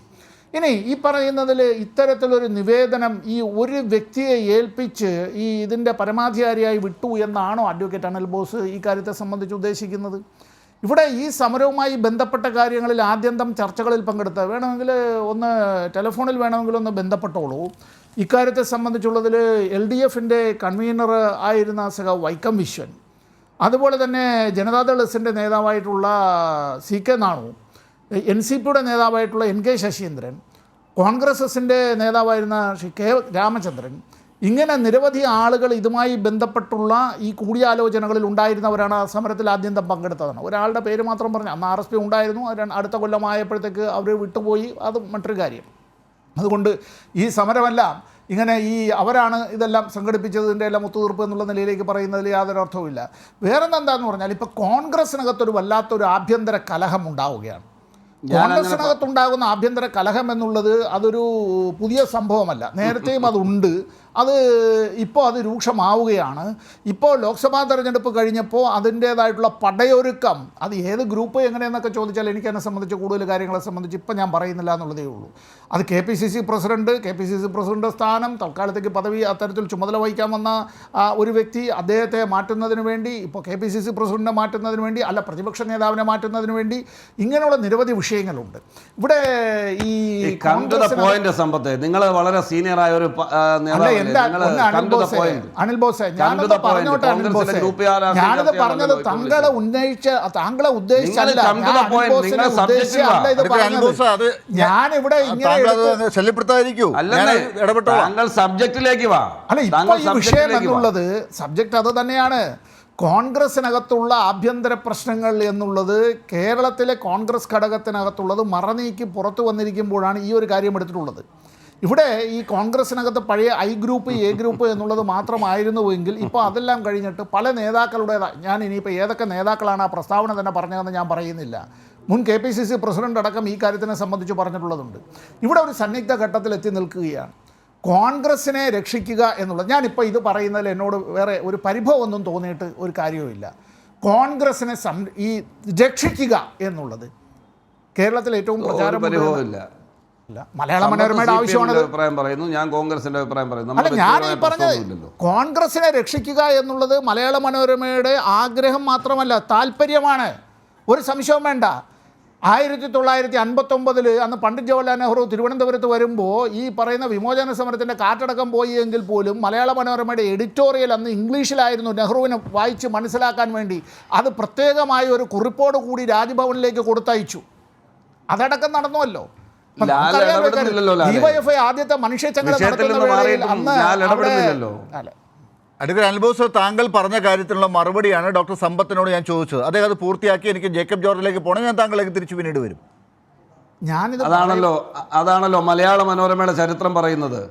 മലയാള മനോരമയുടെ ചരിത്രം പറയുന്നത്. ഞാൻ ഇതൊക്കെ പ്രേക്ഷകരെ കേട്ടോ. ദയവായി നിങ്ങളുടെ സബ്ജക്റ്റിൽ താങ്കളുടെ അവസരം വരുമ്പോൾ പറഞ്ഞോളൂ. ദയവായി അനിൽ ബോസ്, ഞാൻ ഈ പറഞ്ഞത് ഇത്രയേ ഉള്ളൂ. കേരളത്തിലെ കോൺഗ്രസ് എന്ന സംഘടനയും മലയാള ബന്ധമാണ്, നാഭി-നാള ബന്ധമാണ്. അത് അമ്മയും കുട്ടിയും തമ്മിലുള്ള ബന്ധത്തെക്കാൾ ദൃഢമാണ്.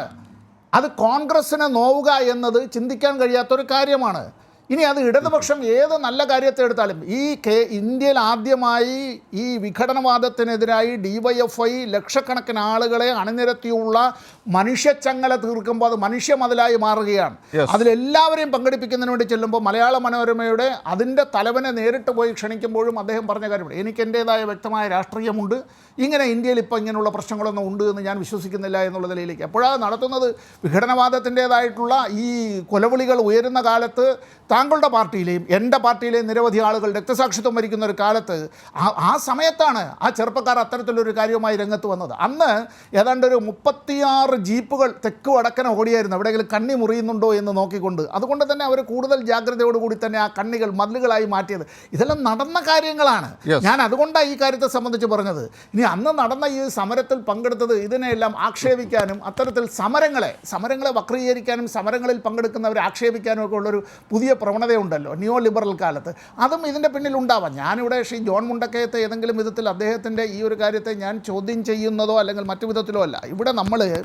ഇവിടെ ശ്രീ ചെറിയാൻ ഫിലിപ്പിൻ്റെയും ജോൺ ബ്രിട്ടാസ് MPയുടെയും അവർ രണ്ടുപേരും ഈ കാര്യത്തിൽ ഇടപെട്ടവർ കൃത്യമായി ഈ കാര്യത്തിൽ പറഞ്ഞിട്ടുണ്ട്. നമ്മൾ വക്കീലന്മാരുടെ ഭാഷയിൽ പറഞ്ഞാൽ നമ്മൾ സാക്ഷികളെ വിസ്തരിച്ചാൽ ആ സാക്ഷി മൊഴികൾ കൃത്യമായി കൊറോബറേറ്റീവ് ആണ് എന്ന് പറയുന്നത് പോലെ ഇവിടെ ശ്രീ തിരുവഞ്ചൂർ രാധാകൃഷ്ണൻ എന്നത് ആഭ്യന്തരമന്ത്രി എന്നുള്ള നിലയിൽ അദ്ദേഹം ഈ കാര്യത്തെ സംബന്ധിച്ച് പറഞ്ഞിട്ടുണ്ട് വ്യക്തമായി. ചില കാര്യങ്ങൾ അദ്ദേഹം പറഞ്ഞു, ഞാനിപ്പോൾ അത് വെളിപ്പെടുത്തുന്നില്ല എന്നുള്ളത്. പക്ഷേ നടന്ന കാര്യങ്ങളെ സംബന്ധിച്ച് ഈ 3 പേര് പറഞ്ഞ കാര്യങ്ങൾ കൂട്ടി വായിക്കുമ്പോൾ എല്ലാം പൂർത്തിയായി. കൃത്യമാണ്. ഞാൻ വരാം ഡോക്ടർ സമ്പത്ത്. ശ്രീ ജേക്കബ് ജോർജ്, ഇപ്പോൾ കോൺഗ്രസിൻ്റെ താല്പര്യങ്ങൾ, അതുപോലെ മലയാള മനോരമയുടെ താല്പര്യങ്ങൾ, ഇതൊക്കെ എന്തൊക്കെയാണ് എന്നുള്ളത് ഈ കാര്യത്തിൽ നമുക്ക് അറിയാവുന്നതാണ്. ആ താല്പര്യങ്ങൾ വെച്ചുകൊണ്ട് CPM-ൻ്റെ നേതാക്കൾ ഇടപെട്ടുകൊണ്ട്, ജോൺ ബ്രിട്ടാസോ മറ്റാരെങ്കിലുമൊക്കെ ഇടപെട്ടുകൊണ്ട് ഇത്തരത്തിൽ ഒരു ചർച്ചയിലേക്ക് പോകാൻ പാടില്ല, അങ്ങനെയല്ല സമരത്തിൻ്റെ രീതി എന്ന് അനിൽ ബോസ് പറയുന്നതിൽ എത്രമാത്രം കാര്യമുണ്ട്. മറ്റു ചിലരാണ് അതിനകത്ത് നിയോഗിക്കപ്പെട്ടവർ, അതുകൊണ്ട് അവർ ആണ് തീരുമാനിക്കേണ്ടത്. മുദ്രാവാക്യം വേറെയായിരുന്നു. അതുകൊണ്ട് ഇത്തരത്തിലൊരു സമരത്തിനിടയിൽ ഇങ്ങനൊരു ചർച്ച തന്നെ ശരിയല്ല, അത് മറ്റൊരു ഒത്തുതീർപ്പിൻ്റെ ഭാഗമായിട്ടാണ് എന്ന് പറയാനാണല്ലോ ശ്രമിക്കുന്നത്. അതെത്രത്തോളം അംഗീകരിക്കാൻ സാധിക്കും? ഒന്ന്. രണ്ടാമത്, ഈ പറയുന്ന കാര്യത്തിൽ ഇപ്പോഴും മാധ്യമത്തിൻ്റെ ഒരു താല്പര്യം, മലയാള മനോരമയ്ക്കൊരു പ്രത്യേക താല്പര്യമുണ്ട് എന്ന് ഇവിടെ ഡോക്ടർ സമ്പത്ത് ഊന്നി പറയുന്നുണ്ട്. അവർ എപ്പോഴും പറയുന്നൊരു കാര്യമാണ്. ആ കാര്യത്തിലൊരു വിശദീകരണം. അത് ഇപ്പോൾ ആദ്യം പറഞ്ഞ കാര്യം, ഇപ്പോൾ ഒരു സമരം നടക്കുന്നു, ഒരു തൊഴിൽ സമരമാവട്ടെ, ഒരു വിദ്യാർത്ഥി സമരമാവട്ടെ, ഇതേപോലെയുള്ളൊരു യുവജന സമരമാവട്ടെ, ഒരു സംസ്ഥാന സർക്കാരിനെതിരെ ആ മുഖ്യമന്ത്രി രാജിവെക്കണമെന്ന് ആവശ്യപ്പെട്ടുകൊണ്ട് കേരളത്തിലെ DYFIക്കാർ സംഘടിപ്പിച്ച ആ സമരത്തിന് CPM-ൻ്റെ പാർട്ടി നേതൃത്വം, ഇടതുമുന്നണിയുടെ നേതൃത്വം തന്നെ അതിൻ്റെ കൂടെ നിന്നു, ആ സമരത്തിനൊപ്പം ഉണ്ടായിരുന്നു. പലപ്പോഴും പ്രശ്നങ്ങൾ കൈവിട്ടു പോകുന്ന സമയത്ത് അന്നത്തെ CPM സെക്രട്ടറി പിണറായി വിജയൻ തന്നെ പോയി DYFIക്കാരെ പിന്തിരിപ്പിക്കുന്നതും ഒക്കെ തിരിച്ചു കൊണ്ടിരുന്നതൊക്കെ കണ്ടു. ഭയങ്കര സംഘർഷഭരിതമായ ദിവസങ്ങളായിരുന്നു. പ്രത്യേകിച്ച് തിരുവനന്തപുരത്ത് ബേക്കർ ജംഗ്ഷൻ അടുത്തുള്ള റിസർവ് ബാങ്കിൻ്റെ മുമ്പിലൊക്കെ ഭയങ്കര തീക്ഷ്ണമായ സമരമായിരുന്നു. പക്ഷേ ആ സമരക്കാർക്ക്, സമരം നടത്തുന്ന പാർട്ടിക്ക്, സമരം നടത്തുന്ന രാഷ്ട്രീയത്തിന് ഒരു രാഷ്ട്രീയമുണ്ട്. കോൺഗ്രസ് ആണെങ്കിലും ഇവിടുത്തെ മുസ്ലിം ലീഗ് ആണെങ്കിലും എല്ലാ പാർട്ടികളും BJP ആണെങ്കിലും ഒക്കെ സമരം ചെയ്തിട്ടുണ്ട്. ആ സമരം ചെയ്യുന്നൊരു ന്യായീകരണമുണ്ട്, അവരുടെ ഭാഗത്തൊരു ന്യായീകരണമുണ്ട്, അതിന് അവരുടെ രാഷ്ട്രീയമുണ്ട്. അതിനെ ഏതെങ്കിലും പാർട്ടി ഒരു സമരം ചെയ്താൽ ആ പാർട്ടി ആയതുകൊണ്ട് ആ സമരം തെറ്റാണ് എന്ന് പറയാൻ ഞാനില്ല, അതിനോട് ഞാൻ യോജിക്കുന്നില്ല. ഈ സമരത്തിൻ്റെ കാര്യത്തിൽ അന്നത് ഒത്തുതീർപ്പിലാകുന്നതിൻ്റെ കാര്യത്തിൽ പല തട്ടിലായിരുന്നു കോൺഗ്രസിലെ നേതാക്കൾ എന്നുള്ള ഒരു ആരോപണമുണ്ടല്ലോ, UDF-ൻ്റെ നേതാക്കൾ ഉൾപ്പെടെ പലരും. ആ കാര്യത്തിൽ കുറേ സത്യങ്ങളുണ്ടല്ലോ. അല്ല അന്ന് ഉമ്മൻചാണ്ടിയുടെ കൂടെ സ്വാഭാവികമായിട്ടും കോൺഗ്രസിനകത്ത് പിരിവുകളും ഉൾപ്പിരിവുകളും ഒക്കെ എപ്പോഴും ഉണ്ടായിരുന്നു. ഉമ്മൻചാണ്ടിക്ക് കഴിവതും ആൾക്കാരെ കോൺഗ്രസ് നേതാക്കളെ ഒന്നിച്ച് കൊണ്ടുപോകാനും കഴിഞ്ഞ്. മറ്റേ അഭിപ്രായ വ്യത്യാസങ്ങളും ഒക്കെ ഉണ്ട്, അത് സ്വാഭാവികമാണ്. അത് കോൺഗ്രസിന് കൂടെ എപ്പോഴും ഉള്ളതാണ്, ഒരു കൂടപ്പിറപ്പ് തന്നെയാണ്. അത് ഇവിടെ പ്രസക്തമല്ല. കാരണം ഇവിടെ ഞാൻ പറയാൻ പോകുന്ന വേറൊരു വിഷയമാണ്. അപ്പോൾ ഒരു പാർട്ടിയാണെങ്കിലും ഒരു സംഘടനയാണെങ്കിലും ഒരു സമരരംഗത്തിറങ്ങുമ്പോൾ ആ സമരം ആസൂത്രണം ചെയ്യുന്ന നേതൃത്വം ഇതെവിടം വരെ പോകാം, അത് നേരത്തെ സമ്പത്ത് അത് സൂചിപ്പിച്ചതാണ്. ഇതെവിടം വരെ കൊണ്ടുപോകാം, എവിടം വരെ കൊണ്ടുപോകണം, എത്ര കണ്ട് നമുക്ക് വിജയിക്കാൻ കഴിയും, വിജയം എവിടെ വെച്ച് നിർത്തണം, ഏത് ഘട്ടത്തിൽ നമ്മൾ വിജയം കാണണം, ഇത്യാദി കാര്യങ്ങളെക്കുറിച്ച് ഏത് സംഘടനയുടെയും ഏത് തൊഴിലാളി യൂണിയൻ്റെയും നേതാക്കൾ കൃത്യമായി ആസൂത്രണം ചെയ്തിരിക്കും. അത് കേരളത്തിൻ്റെ ഒരു പ്രത്യേകത. കേരളത്തിൽ ഈ സമരങ്ങളൊക്കെ തുടങ്ങിയിട്ടേ 1930-കളിലൊക്കെ തുടങ്ങിയ സമരമാണ്. രാജഭരണത്തിനെതിരെ നടത്തിയ സമരം, വിമോചന സമരം, എത്ര സമരങ്ങൾ കണ്ടിരിക്കുന്നു കേരളം. അതുകൊണ്ട് സമരം നടത്താൻ നമ്മുടെ ആൾക്കാരൊന്നും ഒട്ടും മോശക്കാരില്ല. ഒരു സമരം തുടങ്ങിയാൽ അതെവിടെ നിർത്തണം എന്നുള്ളത് വിവേകമതികളായ നേതാക്കന്മാർക്കറിയാം. രണ്ടാമത്തെ കാര്യം, ഒരു ഗവൺമെൻറ്, പ്രത്യേകിച്ച് ആ ഗവൺമെൻറ്റിൻ്റെ ആഭ്യന്തരമന്ത്രി നാട്ടിൽ സമാധാനം പുലരണം, തുടർച്ചയായിട്ട് സമാധാനം ഉണ്ടാവണം എന്നുള്ളത് ഏതൊരു ആഭ്യന്തരമന്ത്രിയും ഏതൊരു ഭരണാധികാരിയും ആലോചിക്കുന്ന കാര്യമാണ്. അപ്പോൾ ഈ രണ്ട് കൂട്ടരും, ഞാൻ പറയട്ടെ, മാറാട് വലിയ കലാപമാണല്ലോ നടന്നത്. അതിന് ഒത്തുതീർപ്പെത്തിക്കാൻ മുഖ്യമന്ത്രി ആൻ്റണിയാണെന്ന് തോന്നുന്നു ഏൽപ്പിച്ചത് 2 മാധ്യമപ്രവർത്തകരെയാണ്.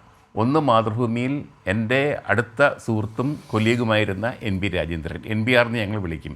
മറ്റേത് തിരുവനന്തപുരത്ത് പത്രപ്രവർത്തക യൂണിയനിൽ എൻ്റെ സുഹൃത്തായിരുന്ന ജന്മഭൂമിയുടെ ഇപ്പോൾ റെസിഡൻറ്റ് എഡിറ്ററാണ് കെ കുഞ്ഞിക്കണ്ണൻ. ഈ രണ്ടുപേരെയുമാണ് ചുമതലപ്പെടുത്തിയത്. പത്രപ്രവർത്തകർ, മുതിർന്ന പത്രപ്രവർത്തകർ, ഒന്ന് ജന്മഭൂമിയുടെ കറസ്പോണ്ടൻറ്റ്, ഒന്ന് മാതൃഭൂമിയുടെ ലേഖകൻ. വിഷയം മാറാട് കലാപം, ഓർക്കണം. അതുകൊണ്ട് ജോൺ ബ്രിട്ടാസിനെ തിരുവഞ്ചൂർ വിളിക്കുന്നതിൽ, ആഭ്യന്തരമന്ത്രി വിളിക്കുന്നതിൽ ഏതെങ്കിലും ഒത്തുതീർപ്പാക്ക് എന്ന് പറഞ്ഞ് വിളിക്കുന്നെങ്കിൽ, അങ്ങനെയാണ് ബ്രിട്ടാസ് എന്ന് പറഞ്ഞത്, അദ്ദേഹത്തിൻ്റെ ഭാഷ്യം കേട്ടിട്ട് ഞാൻ പറയുന്നതെങ്കിൽ തീർച്ചയായിട്ടും അതിനകത്ത് എന്തെങ്കിലും പാപം ഉണ്ട് എന്ന് ഞാൻ കരുതുന്നില്ല. ഇവിടെ എങ്കിലും ഒത്തീർപ്പാകട്ടെ, ഒത്തീർപ്പിൻ്റെ ഫോർമുല ഉണ്ടാകുമല്ലോ. രണ്ട് കൂട്ടരും തമ്മിൽ ഒരു മേശപ്പുറത്തിരുന്ന് ചർച്ച ചെയ്തിട്ടാണ് ഒരു സൊല്യൂഷൻ ഉണ്ടാക്കുന്നത്. അങ്ങനെ ഉണ്ടാക്കട്ടെ എന്ന് തിരുവഞ്ചൂർ ആലോചിച്ചുവെങ്കിൽ, അതനുസരിച്ച് ജോൺ ബ്രിട്ടാസിനെ വിളിച്ചുവെങ്കിൽ അതിൽ എന്തെങ്കിലും കുഴപ്പമുണ്ടെന്ന് ഞാൻ കാണുന്നില്ല.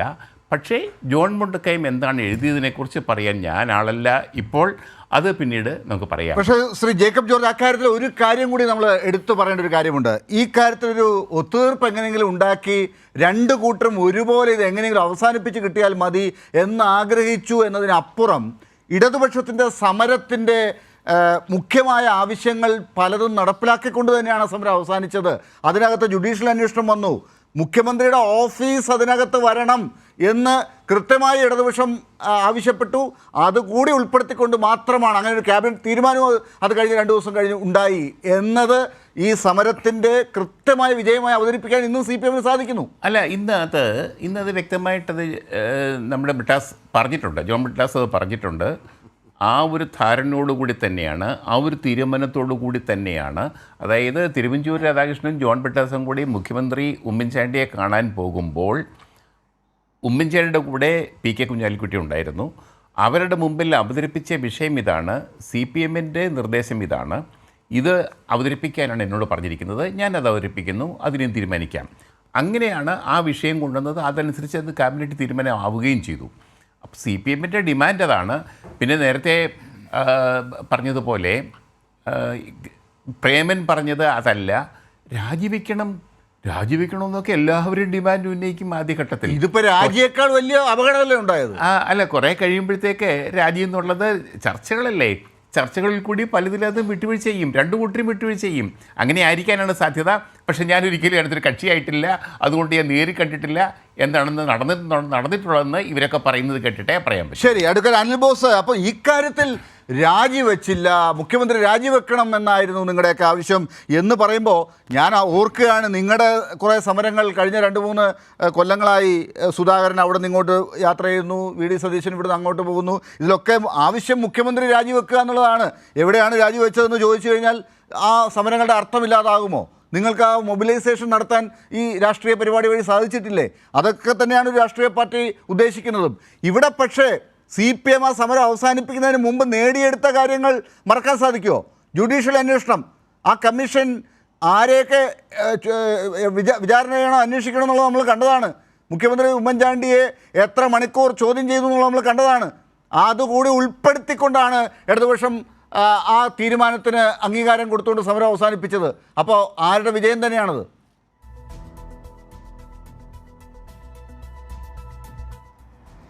ഇടതുപക്ഷ മുന്നണിക്ക് ഒരുപാട് പാർട്ടി ഉണ്ടെന്നും ആ പാർട്ടിക്ക് ഒരുപാട് നേതാക്കളുണ്ടെന്നും നിങ്ങൾ എന്നെ പഠിപ്പിക്കേണ്ട കാര്യമില്ല, അതെനിക്കറിയാം. ഐക്യ ജനാധിപത്യ മുന്നണിയിൽ എത്ര കക്ഷിയുണ്ടെന്നും അതിൽ ആരൊക്കെയാണ് നേതാക്കളെന്നും അതിൻ്റെ രീതി എന്താണെന്നും എന്നെ ലാല് ക്ലാസ് എടുക്കേണ്ട, സമ്പത്തും ക്ലാസ് എടുക്കേണ്ട, ജേക്കബ് ജോർജും ക്ലാസ് എടുക്കേണ്ട.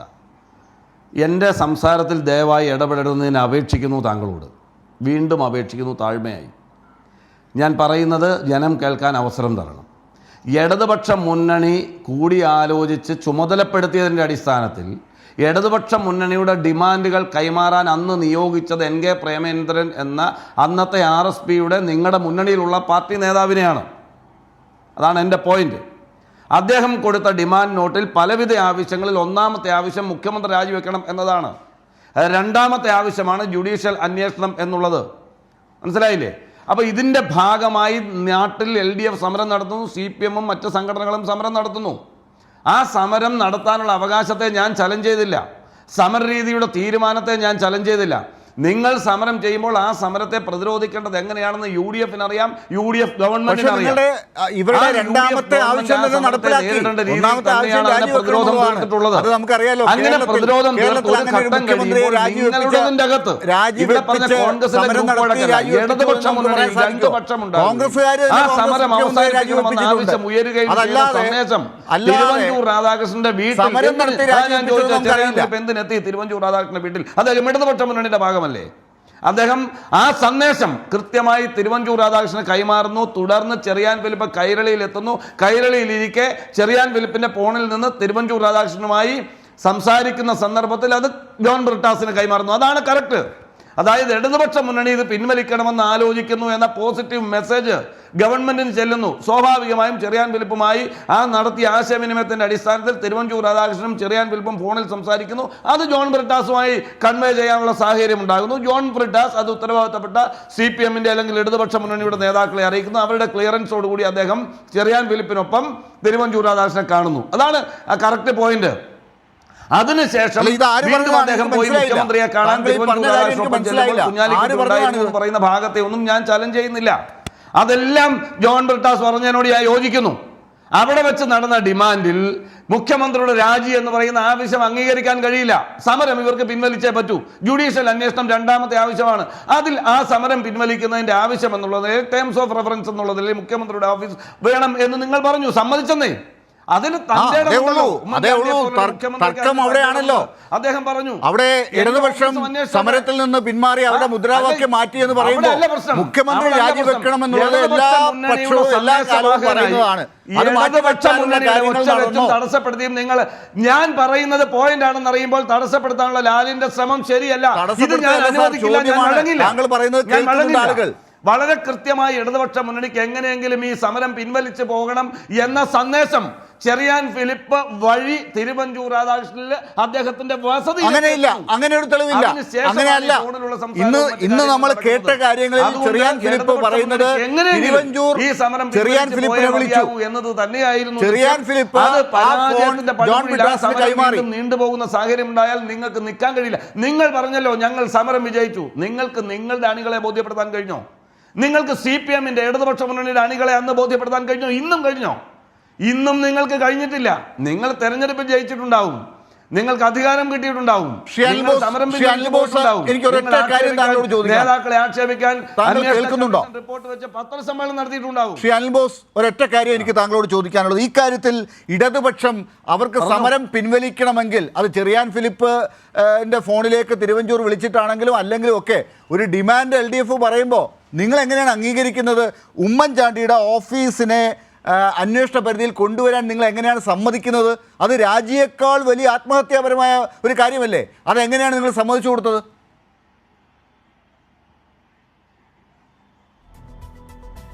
ഒരാത്മഹത്യാപരമായ തീരുമാനമല്ല. ഏത് സമരങ്ങളും, ഇപ്പം കർഷക സമരം നടക്കുന്നു ഡൽഹിയിൽ, കർഷക സമരം നടക്കുമ്പോൾ തന്നെ അതുമായി ബന്ധപ്പെട്ട മീഡിയേറ്റർമാർ സ്വാഭാവികമല്ലേ ഗവൺമെന്റിന് മുൻപാകെ?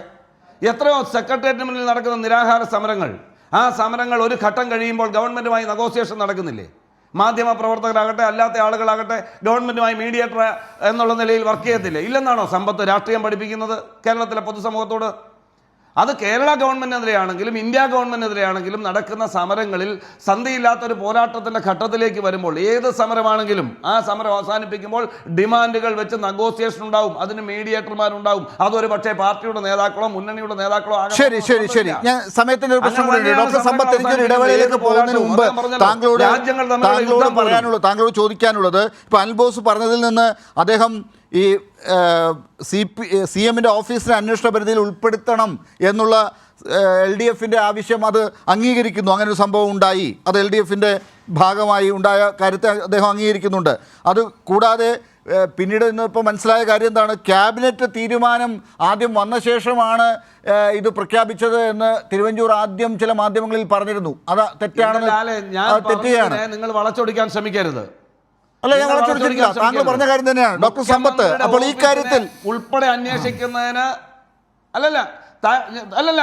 അങ്ങനല്ല താങ്കൾ വളച്ചൊടിച്ചു, അതുകൊണ്ടാണ് ഞാൻ ഇടപെട്ടത്. അല്ലെ, ഞാൻ ഇടപെടത്തില്ല. മുഖ്യമന്ത്രിയുടെ ഓഫീസ് ഈ സോളാർ സംവിധാനവുമായി ബന്ധപ്പെട്ട് ജുഡീഷ്യൽ അന്വേഷണം വേണമെന്നതാണ് നിങ്ങളുടെ ഡിമാൻഡ്. ആ ഡിമാൻഡ് ശരി, അത് തന്നെയാണ് സാർ ഞാൻ പറയാൻ പോകുന്നത്. പറയുന്നതിന് മുമ്പ് തന്നെ കേരളത്തിലെ പൊതുസമൂഹത്തോട് ഉമ്മൻചാണ്ടി പറഞ്ഞു, ശരി, ഏത് അന്വേഷണത്തിനും തയ്യാർ ഗവൺമെന്റ്. ഞാനും അത് തന്നെയാണ് പറയുന്നത്. താങ്കൾ പറഞ്ഞ ചില വാചകങ്ങൾ ആദ്യം എടുത്ത് പറഞ്ഞേ ഉള്ളൂ.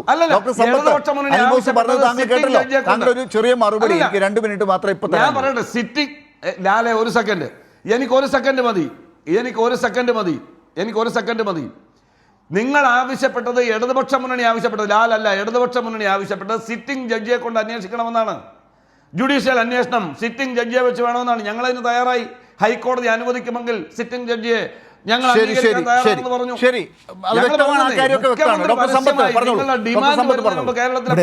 പറഞ്ഞല്ലോ, എന്റെയും എന്റെ ഓഫീസും അന്വേഷിച്ചോളാൻ പറഞ്ഞല്ലോ. ഇനി അന്നത്തെ മുഖ്യമന്ത്രി, അദ്ദേഹം ജീവിച്ചിരിപ്പില്ല, ഞാൻ നിര്യാതനായ ഒരു വ്യക്തിയെക്കുറിച്ച് ഞാൻ എന്തെങ്കിലും അത്തരത്തിൽ ഒരു പരാമർശം നടത്തുന്നത് രാഷ്ട്രീയമായ എതിർചേരിയിലാണെങ്കിൽ പോലും അതൊരിക്കലും ശരിയല്ല. മുഖ്യമന്ത്രിയുടെ ഓഫീസിനെ അത്തരത്തിൽ ജുഡീഷ്യൽ എൻക്വയറിയുടെ പരിധിയിലേക്ക് വരുത്തുന്നതിന് വേണ്ടി ഈ സമരം 2013 ജൂലൈ മാസത്തിൽ നടക്കുന്നതിന് മുമ്പ് കേരള സർക്കാർ തീരുമാനിച്ചിരുന്നുവോ? ഇല്ല. എപ്പോഴാണ് തീരുമാനിക്കുന്നത്? ഇങ്ങനെ ജനലക്ഷങ്ങൾ ഒഴുകിയെത്തുകയും ഈ ലോകം തന്നെ അത്ഭുതപ്പെടുകയും ചെയ്യുന്ന നിലയിലേക്ക് ഒരു സമരം ഇത്തരത്തിൽ ഉണ്ടാകുന്നതിന് ശേഷമാണ് അങ്ങനെ ഒരു തീരുമാനത്തിലേക്ക് എത്തുന്നത്. മുഖ്യമന്ത്രിയുടെ രാജി ആവശ്യപ്പെട്ടിരുന്നു എന്ന് പറയുമ്പോൾ തന്നെ Shri Anil boss, advocate Anil boss പറയുന്നു അത്രേ. ഈ അന്വേഷണം, ജുഡീഷ്യൽ അന്വേഷണം, ശരി, ജുഡീഷ്യൽ അന്വേഷണം നമുക്കറിയാവുന്ന, എല്ലാവർക്കും ഈ നിയമം കൈകാര്യം ചെയ്യുന്നവർക്കും മാധ്യമപ്രവർത്തകർക്കും പൊതുജനങ്ങൾക്കും മിക്കവാറും അറിയാവുന്ന കാര്യം, അത് സിറ്റിംഗ് ജഡ്ജിയുടെ സേവനം വേണമെങ്കിൽ ബന്ധപ്പെട്ട ഹൈക്കോടതിയുടെ അനുമതിയോടുകൂടി മാത്രമേ അത് ചെയ്യാൻ കഴിയുള്ളൂ. അപ്പോൾ അതങ്ങനെ അല്ല വന്നത്. പക്ഷേ ജുഡീഷ്യൽ എൻക്വയറി ഉണ്ടായി. ആ അന്വേഷണവുമായി ബന്ധപ്പെട്ടുള്ള കാര്യത്തിൽ വന്ന കാര്യങ്ങൾ അതൊന്നും തന്നെ നമുക്കൊരു വീട്ടിലിരുന്ന് ആ കാര്യങ്ങൾ ചർച്ച ചെയ്യാൻ പറ്റുന്നതല്ലല്ലോ. ഇത്തരത്തിലൊരു ടെലിവിഷൻ ചർച്ചയിലും അത് ചർച്ച ചെയ്യാൻ പറ്റുന്നതല്ലല്ലോ. അതിൽ എഴുതപ്പെട്ടിട്ടുള്ള കാര്യം ഇറ്റ്സ് ഓൾ ഇൻ റെക്കോർഡ് അല്ലേ? അതല്ല, രേഖയിലുള്ള കാര്യങ്ങളാണ് ആ കാര്യങ്ങൾ, ഇല്ല ആകാശത്തുള്ള കാര്യങ്ങളല്ല. ഇവിടെ ഈ സമരവുമായി ബന്ധപ്പെട്ട് ഞാൻ ആദ്യം പറഞ്ഞ ഇതിലാണ്, ഞാൻ 1 മിനിറ്റ് കൊണ്ട് നിർത്താം. ഈ സമരത്തെ സംബന്ധിച്ച് ഈ സമരം ഇത്തരത്തിൽ വരുന്ന ആളുകളെ ആക്ഷേപിക്കുകയും ഇത് സംഘടിപ്പിക്കാനായി അത്തരത്തിൽ ഇടതുപക്ഷ ജനാധിപത്യ മുന്നണി പരിശ്രമിച്ചതിന് ആ ഇടതുപക്ഷ ജനാധിപത്യ മുന്നണി ആക്ഷേപിക്കുകയും അതിനെ പിന്താങ്ങിയവരെ ആക്ഷേപിക്കുകയും ഇന്ന് ഈ ചർച്ചയിൽ വന്നിരുന്നിട്ട് പോലും ഇത്തരത്തിലൊരു ചർച്ച, ആ ചർച്ചയിൽ ഞാനടക്കം പങ്കെടുത്താൽ അതിനെ അടക്കം ആക്ഷേപിക്കുകയും വ്യക്തിപരമായ പരാമർശങ്ങൾ പോലും ഇവിടെ വന്നത് ഈ ഞാനതൊന്നും ആവർത്തിക്കുന്നില്ല. അനിൽ ബോസെ, വീട്ടിലൊക്കെ പല കാര്യങ്ങളും നമുക്ക് അത്തരത്തിൽ സൗഹൃദ സംഭാഷണത്തിൽ പലതും പറയാം. ഇങ്ങനെ 10,000-കണക്കിന് ആളുകൾ കണ്ടുകൊണ്ടിരിക്കുന്ന അത്തരം ചർച്ചകളിലൊക്കെ വന്നിട്ട് തനിക്ക് വല്ലാതെ നൊന്തു എന്നുള്ളത് കൊണ്ട് നമ്മുടെ മനസ്സിൽ നിന്ന് അത്തരത്തിൽ ചില കാര്യങ്ങൾ നാവിൽ നിന്ന് പുറത്തു വരുന്നത് അതൊക്കെ സഭ്യതയുടെ സീമകളെ ലംഘിക്കുന്നതാണെന്ന് മാത്രമേ എനിക്ക് പറയാനുള്ളൂ. ആ സമരം ശരിയായിരുന്നു എന്നുള്ളതാണ് പിന്നീട് കേരളത്തിൽ നടന്ന തെരഞ്ഞെടുപ്പിൽ പിന്നീട് ഒരിക്കലും അത്തരത്തിൽ ആ മുഖ്യമന്ത്രിക്ക് പിന്നീട് മുഖ്യമന്ത്രി കസേരയിലേക്ക് എത്താൻ കഴിഞ്ഞില്ല എന്നുള്ളത് മാത്രമല്ല, UDF അധികാരത്തിൽ നിന്ന് പുറത്തുപോയ എന്നുള്ളത് മാത്രമല്ല, അതിനുശേഷം നടന്ന തെരഞ്ഞെടുപ്പിൽ വീണ്ടും ഭൂരിപക്ഷത്തോടുകൂടി LDF ഗവൺമെൻറ് അധികാരത്തിൽ വന്നു എന്നുള്ളത് അന്ന് ആ സമരം ശരിയായിരുന്നു എന്നത് ചരിത്രം രേഖപ്പെടുത്തി എന്നുള്ളതാണ്. ആ സമരം തെറ്റായിരുന്നുവെങ്കിൽ, ശ്രീ അനിൽ ബോസ് പറഞ്ഞതുപോലെ ആയിരുന്നുവെങ്കിൽ, ഞങ്ങൾക്കായിരുന്നു പിശകെങ്കിൽ ഈ ജനങ്ങൾ ഒരു കാരണവശാലും ആ സമരത്തിൽ പങ്കെടുത്തതിന് നേതൃത്വം നൽകിയതുമായ CPIMന്റെ നേതൃത്വത്തിലുള്ള LDFനെ ഒരു കാരണവശാലും 2016 തെരഞ്ഞെടുപ്പിൽ ആ വിധത്തിൽ ആ വമ്പിച്ച ഭൂരിപക്ഷത്തിൽ അധികാരത്തിൽ കൊണ്ടുവരില്ലായിരുന്നു എന്ന് മാത്രമല്ല, 5 കൊല്ലത്തിന് ശേഷം വീണ്ടും ആ LDF ഗവൺമെന്റ്, 2ാം പിണറായി സർക്കാർ അധികാരത്തിൽ വരില്ലായിരുന്നു. അനിൽ ബോസ്, ഈ സോളാർ LDF തന്നെ ആവശ്യമില്ലാതെ ചർച്ച ചെയ്യുന്നില്ല എന്നാണ് ഞാൻ മനസ്സിലാക്കുന്നത്. ഈ പറഞ്ഞ കാര്യം പക്ഷേ തെരഞ്ഞെടുപ്പിൽ 2016 ചർച്ചയാവുകയും അവർ വിജയത്തിലെത്തുകയൊക്കെ ചെയ്ത കഥ ഇപ്പോൾ ഡോക്ടർ സമ്പത്ത് ചൂണ്ടിക്കാട്ടി. പക്ഷേ ഈ കോൺഗ്രസിൽ എന്തെങ്കിലും പ്രശ്നം വരുമ്പോൾ ഈ സോളാർ ഇങ്ങനെ എവിടെന്നെങ്കിലുമൊക്കെ കയറി വരുന്നു. ഇപ്പം തന്നെ ഇത് കോൺഗ്രസിലെ ഗ്രൂപ്പ് പ്രശ്നം വന്നപ്പോൾ രക്ഷകനായി ജോൺ മുണ്ടക്കയെ അവതരിച്ചു എന്നൊക്കെയാണ് പറയുന്നത്. പക്ഷേ അത് എന്തായി മാറി എന്നുള്ളത് താങ്കൾ മനസ്സിലാക്കുന്നുണ്ടല്ലോ. ഇന്നത്തെ ചർച്ച മുഴുവൻ സോളാറിലേക്ക് വരികയാണ്. അതിനെങ്ങനെ കാണുന്നു?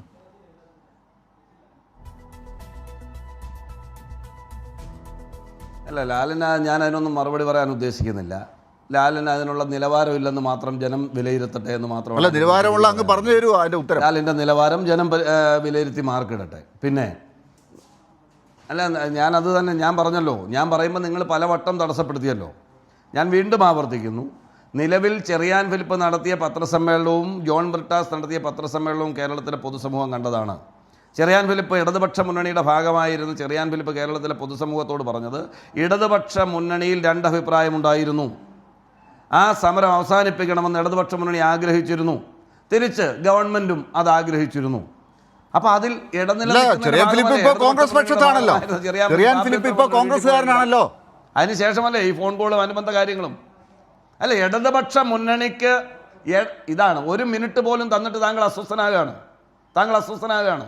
ഇടതുപക്ഷ മുന്നണിക്ക് ഈ സമരം പിൻവലിക്കാൻ ആഗ്രഹിക്കുന്നു, അതിനുള്ള സാഹചര്യം ഉണ്ടാകണമെന്ന സന്ദേശവാഹകനായി തിരുവഞ്ചൂർ രാധാകൃഷ്ണൻ എന്ന ആഭ്യന്തര വകുപ്പ് മന്ത്രിയുടെ വീട്ടിലെത്തിയ ആളാണ് ചെറിയാൻ ഫിലിപ്പ്. അവിടെ നടന്ന ചർച്ചകളുടെ തുടർച്ചയിലാണ് ജോൺ ബ്രിട്ടാസുമായി സംസാരിക്കുന്നതും തുടർന്നുള്ള നീക്കങ്ങൾ നടക്കുന്നതും. അതുകൊണ്ട് എല്ലാ കാലത്തും കോൺഗ്രസിന്റെ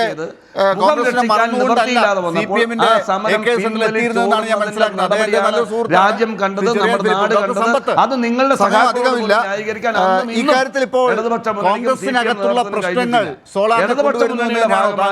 ഇതിന്റെ എല്ലാ കാര്യങ്ങൾക്കും വന്ന് നേതൃത്വം നൽകാൻ സമരത്തിന് നിരവധി പേര്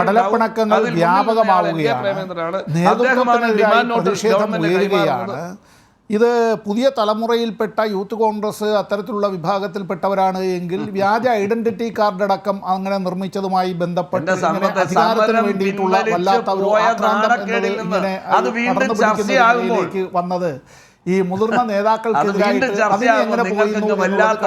വരാനിരിക്കുന്ന കാലത്തെ അറിയുന്നു. ഇവിടെ ഈ കാര്യത്തെ സംബന്ധിച്ച് ഈ സോളാർ പ്രശ്നവുമായി ബന്ധപ്പെട്ട് അഴിമതി ആരോപണം ഉണ്ടായി എന്നുള്ളതും അതിൻ്റെ തുടക്കം കോൺഗ്രസിൻ്റെ തന്നെ നേതാക്കളിൽ നിന്ന് തന്നെയായിരുന്നു, അവരുടെ കുടുംബങ്ങളിൽ നിന്ന് തന്നെയായിരുന്നു എന്നുള്ളതും സത്യം. 2, ഇതുമായി ബന്ധപ്പെട്ടുള്ള പ്രക്ഷോഭം LDF നടത്തി എന്നുള്ളതും സത്യം. അതിൽ ലക്ഷക്കണക്കിന് ആളുകൾ പങ്കെടുത്തു എന്നുള്ളതും സത്യം. ആ സമരത്തിൽ ആളുകൾ പങ്കെടുക്കുന്നത് തടയുന്നതിന്, ബസ്സുകളടക്കം വിട്ടുകൊടുക്കുന്നത് തടയുന്നതിന്, അതിൻ്റെ പെർമിറ്റ് റദ്ദാക്കുന്നതിന് ഒക്കെയുള്ള ശ്രമങ്ങൾ ഗവൺമെൻറ് ഭാഗത്തുനിന്നുണ്ടായി. ഞാൻ നേരത്തെ പറഞ്ഞതുപോലെ എല്ലാ അർത്ഥത്തിലും അത്തരത്തിലുള്ള ഗവൺമെൻറ്റിൻ്റേതായിട്ടുള്ള ഈ പടിയടച്ച് പിണ്ടം വയ്ക്കുന്നത് പോലെയുള്ള എല്ലാ പരിശ്രമങ്ങളും നടന്നു. അതിനെല്ലാം വെല്ലുവിളിച്ചുകൊണ്ട് ആ സമരം നടന്നു.